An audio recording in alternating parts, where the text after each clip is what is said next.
세계적인 심해평가 전문기관이 포항 앞바다에 초대형 유전이 있을 가능성이 높다는 조사 결과를 내놓으면서 온 나라가 들썩이고 있습니다. 이 정확한 매장량과 상업화 가능성은 실제로 시추를 해봐야 알겠지만 이 설레발만으로도 즐거운 상상임은 분명합니다.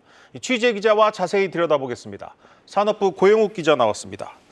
고 기자, 네. 이게 과거 이 70년대에도 이 포항 앞바다에 석유가 있다는 이 정부의 공식 발표가 있었는데 네. 이게 나중에 경제성이 없는 걸로 판명나지 않았습니까? 네, 공교롭게도 같은 포항 앞바다인데 네. 이번에는 뭔가 다른 겁니까?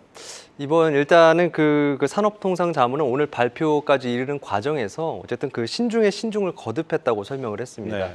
일단 과거하고 비교를 했을 때 탐사 기술 자체가 많이 발전한 것도 있고요. 또 이제 자료도 그동안 충분히 축적을 해왔다는 겁니다. 네. 이 자료를 이제 그 미국의 액트지오라고 하는 기업에 이제 심층 분석을 맡겼습니다.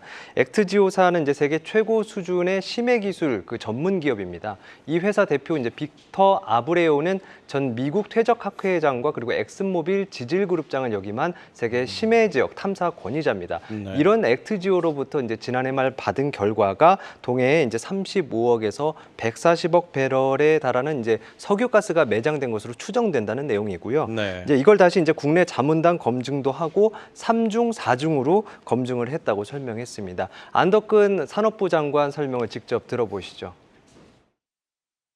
물리 탐사를 거의 객관적인 수준에서는 저희가 다 진행을 했고요. 검증까지 다 받은 상황이고 탐사 시추에 들어가서 이제 어느 정도 규모의 지금 그 매장이 돼 있는지를 확인을 해야 되는 상황입니다. 12월 정도부터 실질적인 탐사가 시작이 될 수 있을 거라고 보고 있고 내년 상반기에는 결과가 나올 수 있을 거라고 생각이 됩니다.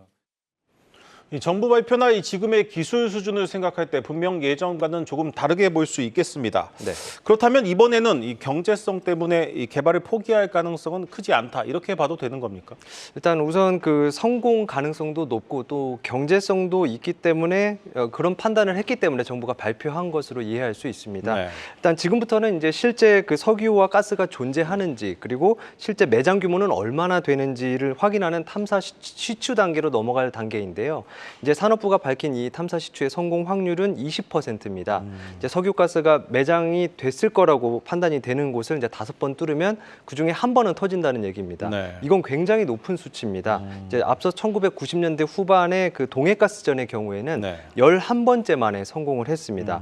이제 산업부에 따르면 이제 뚫는 비용은 한 번에 1,000억 원입니다.